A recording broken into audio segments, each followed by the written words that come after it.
नमस्कार, आपण पाहत आहात बहुजन हिताय न्यूज, जनसामान्यांचा बुलंद आवाज। बबलू भाई, मुस्ताक भाई, अभी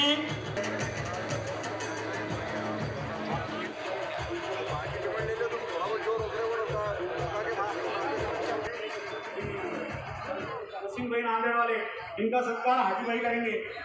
आपल्या संस्थापक अध्यक्षांची प्रस्तावना म्हणून आणि परिचय पत्र श्री आनंद राजे जाधव कोर कमिटीचे सदस्य करतील।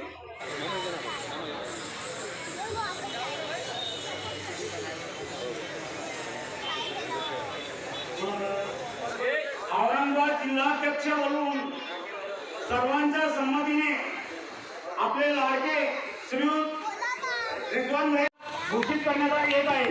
सर्वांनी त्याचा उत्स्फूर्तपणे स्वागत करण्यात यावे।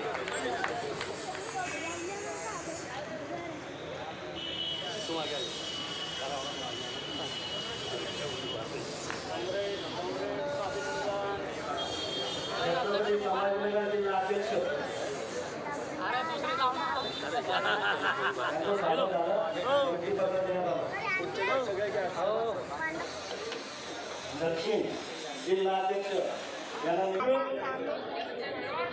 सुनील चिंतामण गंगवाने साहेब यांची भारतीय वाहन खरेदी विक्री संघटना महाराष्ट्र सचिव म्हणून नियुक्ती करण्यात आली आहे।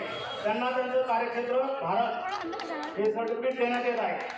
श्री शेख प्यारेलाल दस्तगीर साहेब यांची भारतीय वाहन खरेदी विक्री संघटना उपाध्यक्षपद महाराष्ट्र म्हणून नियुक्ती करण्यात आली आहे।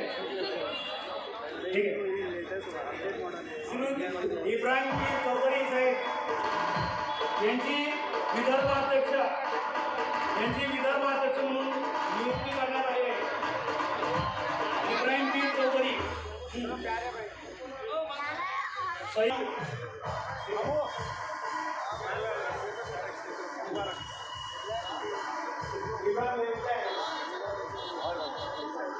इब्राहिम भाई चौधरी विदर्भाध्यक्ष, मोहम्मद वसीम मोहम्मद इब्राहिम जिल्हाध्यक्ष नांदेड।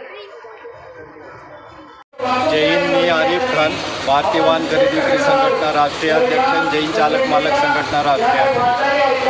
आजचा जो विषय मेळावा घेण्याचा खरं कारण असं आहे की प्रशासनाने RTOने खूप त्रास दिलेला आमच्या गाडी खरेदी विक्री करणाऱ्या लोकांना। आत्तापर्यंत जेवढे ऑफिसर्स आले त्यांनी सुद्धा दिलेलं आहे। मागं थोडेसे चांगले ऑफिसर्स आले त्यांनी सहकार्य केलं होतं, पण आता एक दौड नावाचा जो ऑफिसर आहे तो अतिशय आडमुठपणाने गैरहजर असतो जास्तीत जास्त। तर मला हे सांगायचं आहे की 4-4 महिने 5-5 महिने गाड्यांचे पेपर होत नाही। प्रभारी अधिकारीसुद्धा हे 5 ते 6 जिल्ह्यामध्ये RTO ऑफिसर कुणी हजर नाही आहे। मेन RTO जो ऑर्डर करणारा RTO आहे तो कुणी हजर राहत नाही आहे आणि वेळेवर कधी येत नाही। आजचीच गोष्ट सोमवारची, आज 12-1 वाजेपर्यंत कुठलाही RTO ऑफिसर सिनियर ज्युनियर कुणी हजर झाले नव्हते। तर आम्ही त्या दृष्टिकोनातनं जे गाड्या खरेदी विक्री करणारे लोक आहोत त्यांच्या गाड्या घ्यायची पद्धत 1 लाख रुपयात गाडी घ्यायची, 5,000 रुपये त्याच्यावर इन्कम करायचा, त्याच्यावर आपलं घर चालवायचं। आज जर ते गाडीचे पेपर जर नाही झाले 5-6 महिने तर आमची घरं चालणार कशी? 5,000 रुपयासाठी आम्ही 6 महिने वाट बघत बसावं। आणि सगळ्यात मोठी इंडस्ट्री असून सुद्धा भारतातली सगळ्यात मोठी इंडस्ट्री आहे व्हेकल इंडस्ट्री, तर त्याच्यामध्ये सुद्धा आज आमची अशी वेळ आलेली आहे की आम्हाला कुठल्याही परिस्थितीत जगायचं मुश्किल झालेलं आहे। शेतकऱ्यानंतर आमचाच नंबर आहे गाडीवाल्यांचा की आत्महत्या करायची वेळ। आता कुठल्याही परिस्थितीत जर आम्हाला या भारत सरकारने या प्रशासनाने जर न्याय दिला नाही तर आम्ही त्याचा उठाव करणार आणि भारत बंद चक्का जामचं आव्हान करणार सगळ्या गाडीवाल्यांना की जेणेकरून आम्हाला जर न्याय मिळाला नाही तर आम्ही ह्या सरकारला 2 कोटी महाराष्ट्रातले ड्रायव्हर 1.25 लाख गाडी खरेदी विक्री करणारे आणि 1.5 लाख गाडीचा व्यवहार आहे म्हणजे मध्यस्थी मेडिएटर हे आम्ही या सरकारला मतदानच करणार नाही हे आम्ही जाहीरपणे सांगतो।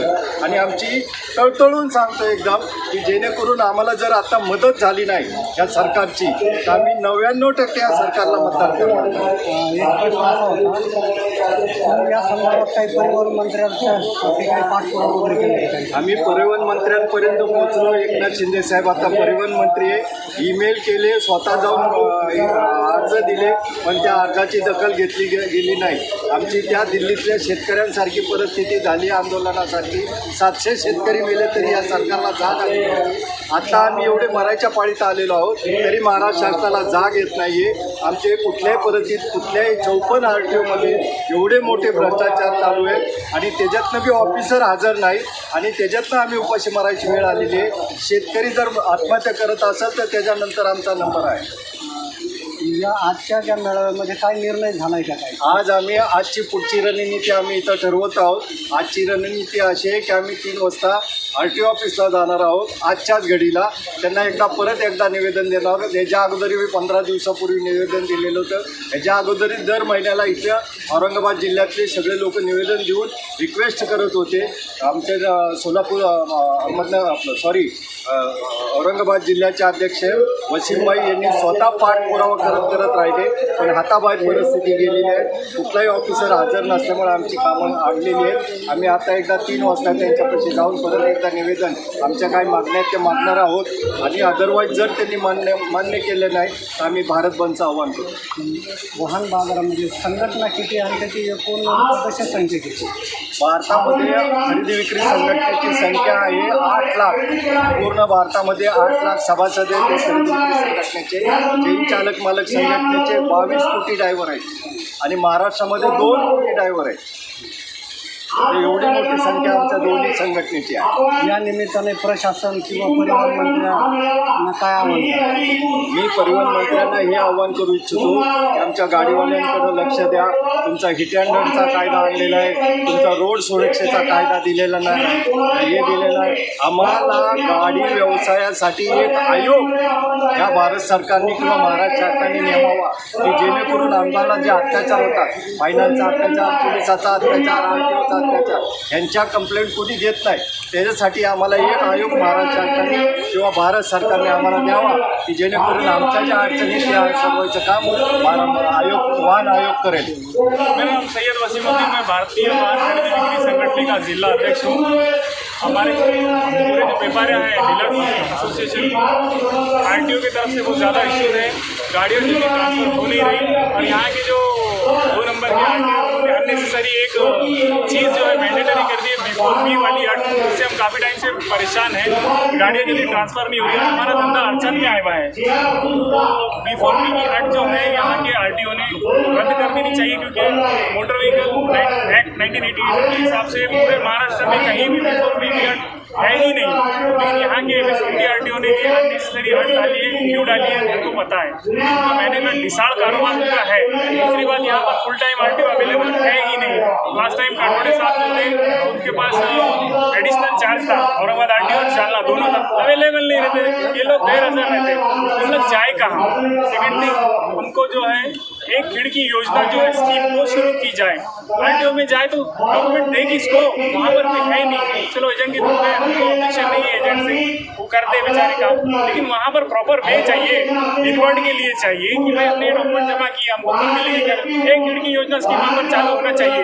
थर्ड, हमारी जो डिमांड है बड़ी, वो सबसे बड़ी है कि हम लोगों को पूरे नेशनल लेवल पे सभी डीलर्स को 20 से 25 साल से हम वाइट कलर से काम करते हैं, बिल्कुल वाइट. हम पैसा दे के गाड़ी खरीदते हैं, उसके बाद भी हमको ये प्रॉब्लम हो रही. तो हमारा मुद्दा ये है कि हमको ट्रेड सर्टिफिकेट जारी की जाए कि हम ऑथराइज्ड डीलर हैं. ये उन्होंने घोषित करके हमको ट्रेड सर्टिफिकेट जारी करना चाहिए. नहीं, यहाँ अपने यहाँ RTO रेगुलर नहीं, तो इसके बारे में आप का आर्ग्यूमेंट करें. और आमचे जे संस्थापक अध्यक्ष आहे श्री आरिफभाई खान यांना आम्ही याबद्दल माहिती कळवली, पण त्यांनी काय केलं की वरचे जे वरिष्ठ आहेत त्यासाठी त्यांनी TCला पण मेसेज दिला होता, मेत्रेवार सरांना सुद्धा त्यांच्याशी संपर्क साधला होता आणि त्यानंतर आपले जे परिवहन मंत्री आहे त्यांना सुद्धा ते पर्सनली जाऊन भेटले या विषयावर की आम्हाला या MS-20 औरंगाबाद RTOमध्ये या प्रकारच्या अडचणी आहेत. तर ते स्वतः जाऊन भेटले होते तिथं आमच्यासाठी. वाहन खरेदी विक्री करताना म्हणजे RTO आणि पोलिसांकडून काय काय त्रास सहन करावा लागतो? पोलीसचा आम्हाला जास्त प्रॉब्लेम नाही आहे. पोलीसकडून नेहमी सहकार्य असतो आणि ते आमच्या भावना आणि जे प्रॉब्लेम आहे ते समजून घेतात आणि त्यांना जास्त वेळ लागत नाही. ते फक्त आयडेंटिफाय करतात की स्टोलन व्हेकल आहे का, काही इश्यू आहे का, फक्त त्यांना ते क्लॅरिफाय आम्ही केलं तर ते 2च मिनिटात आम्हाला तिथं रिलीज देतात. पोलिसांविषयी आम्हाला कुठल्याही प्रकारची अडचण नाही आहे. आणि मुख्य अडचण जी आहे ती RTO पूर्ण कार्यालय अधिकाऱ्यापासून ते खालच्या जे क्लर्क असतात ना, क्लॅरिकल स्टाफ ते पिऊन तिथपर्यंत आम्हाला त्रास आहे. आणि इतका मोठा त्रास आहे की आम्हाला तिथं इन्व्हर्टसाठी कोणी नाही आहे, आम्हाला एंट्री नाही आहे प्रॉपर वेमध्ये, गेट बंद असतो, काहीच सुविधा तिथं नाही आहे. तर त्यासाठी आमच्या जे काही डेलिगेशन आहे मागण्या त्यांनी मान्य कराव्या. आणि त्यासाठी स्पेशली आम्ही एका रॅलीचं आयोजन केलेलं आहे. 3 वाजता आम्ही 2 व्हीलर रॅली घेऊन RTOवर जाणार आहोत. मोर्चा घेऊन आमच्यासोबत आमचे राष्ट्रीय अध्यक्ष हरीफभाई खान असतील, आमचे रिझवानभाई रायडर असतील, सगळे पदाधिकारी असतील, त्यातील मामू आहे, सरफराजभाई आहे, शोभूबाई आहे. आणि आणखी एक मला संधी दिली साहेबांनी की माझ्यानंतर मी अध्यक्ष होतो, माझ्यानंतर आता औरंगाबाद जिल्ह्याचे अध्यक्ष श्री शेख रिजवान शेख उस्मान उर्फ रायडर यांची नियुक्ती साहेबांनी केलेली आहे. त्याच्यापुढे ते चार्ज घेतात. जिल्हाध्यक्षपदी निवड झाली, काय सांगा? मैं तो उनका बहुत आभारी हूँ जो इन्होंने मेरे को इस लायक समझा इस काम के और मुझे इसमें पद दिया। और ये जो पद मिली तो इसका हम जो तो सही उपयोग करेंगे। अभी जो RTO के काम जो नहीं हो रहे, जालना और औरंगाबाद में एक ही RTO है और वहाँ पे जो तो काम हो नहीं रहे, उसकी वजह से ये हमारी आज की जो है तो सभा ली गई है। इंशाअल्लाह ताला अभी आप लोगों का सपोर्ट होने की वजह से और भी हम आगे जाएंगे और हमारी मांगें पूरी करेंगे इंशाअल्लाह। सबसे बड़ी परेशानी आपकी क्या है? सबसे बड़ी परेशानी ये है कि RTO में काम नहीं हो रहा सर, B4 नहीं हो रहा है, RC बुक नहीं मिल रही है। हमारे जो संगठन के जो प्रॉपर जो डीलर हैं, 20-30 साल से जो धंधा कर रहे हैं, उनको जो है तो RTO ऑफिस में बहुत प्रॉब्लम हो रही है। वो बोल रहे हैं कि अभी B4 करो, अंगूठा लगाओ, नए नए कानून लेके आ रहे, नए नए मसले लेके आ रहे। वो मसला है ही नहीं इसके अंदर, मतलब कोई कानून के अंदर ये है ही नहीं। B4 54 ज़िले है RTO ऑफिस के पूरे इसमें, तो औरंगाबाद को ही टारगेट करके ये लोग कर रहे हैं कि भाई B4 करो, ये करो, परेशान कर रहे हैं। आपका पूरा नाम? मेरा नाम शेख रिजवान शेख।